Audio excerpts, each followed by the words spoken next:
He is not done. He has one other illustration of the final sentence in verse 42. He recalls another event in their history from 1 Kings chapter 10. The queen of the south shall rise up in the judgment with this generation and condemn it. Now stop there. Now here's somebody else going to condemn this generation. The queen of the south. Who is the queen of the south? If you were to read 1 Kings chapter 10, and we won't take the time to go into it all, you would read there of a lady that we know as the Queen of Sheba, the land of the Sabaeans, which was at a great distance from Israel and was a land in Arabia. Now, this particular group of people were a very prosperous people. They had existed on the trade route to India, and they had become incredibly rich because of their proclivity for successful trading. They had also parlayed some agricultural genius into great wealth. They had developed trades and skills so that this queen was literally wealthy beyond imagination. It says there that she would stand in judgment with this generation and condemn it. She is a Gentile. She is an Arab. She is a she. A Gentile Arab woman is going to condemn the chosen people. She is. Why? Because she came from the farthest parts of the earth to hear the wisdom of Solomon. Stop there. What does that mean? She heard about Solomon. She heard he was the wisest man in the world. And in those days, there weren't any books to speak of. So if you wanted to know what a wise man thought, what'd you do? Well, you had to go talk to the wise man. There was no other way.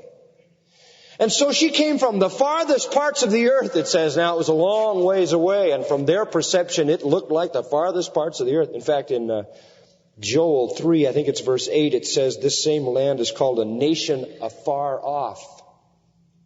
And Jeremiah 6:20 talks about this being a far country. So it's a great distance, crossing all the desert with all of her entourage and all of the stuff she brought with her. And you can read 1 Kings 10. It's staggering. I mean, this was no, I'm just going to drop over and see Solomon, I'll be back on Monday deal. This was a major enterprise. So you say, so what's so big about that? Well, listen, here's a Gentile, pagan, idolatrous, godless, lawless woman, queen of a bunch of pagan people who hears about a man who has the wisdom of God. And she crosses the desert with all of her entourage from a remote land to come without an invitation to seek that wisdom. And you know what happened when she got there? It was more than she thought it would be. And she was so astounded that she started unloading on Solomon treasure after treasure after treasure after treasure. He didn't need that. That was her way of honoring him and thanking him. Think about it. Look at the end of verse 42. And behold, and there's that exclamation. It's unbelievable. A greater than Solomon is here. You don't even have to take a journey. And he's here. And what is the implication? And you don't care. Here is a Gentile woman with no advantages and no invitation who crosses the desert with all of this stuff to hear the wisdom from the lips of a man who speaks the truth of God. And you won't even listen when he's in your midst, and he's a greater than Solomon. He's the God of Solomon. No wonder she'll rise up and condemn you in judgment. She would have had an excuse for not attaining the wisdom of Solomon. But the Jews didn't have any excuse for not attaining the wisdom of Christ.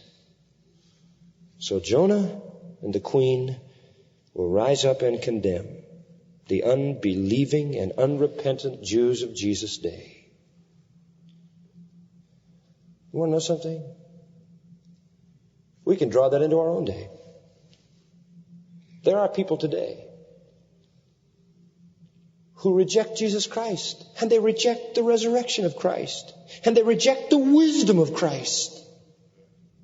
And they may be sitting in a religion, they may be sitting in a church, and someday pagan Ninevites and a pagan queen, by contrast, will condemn them in judgment.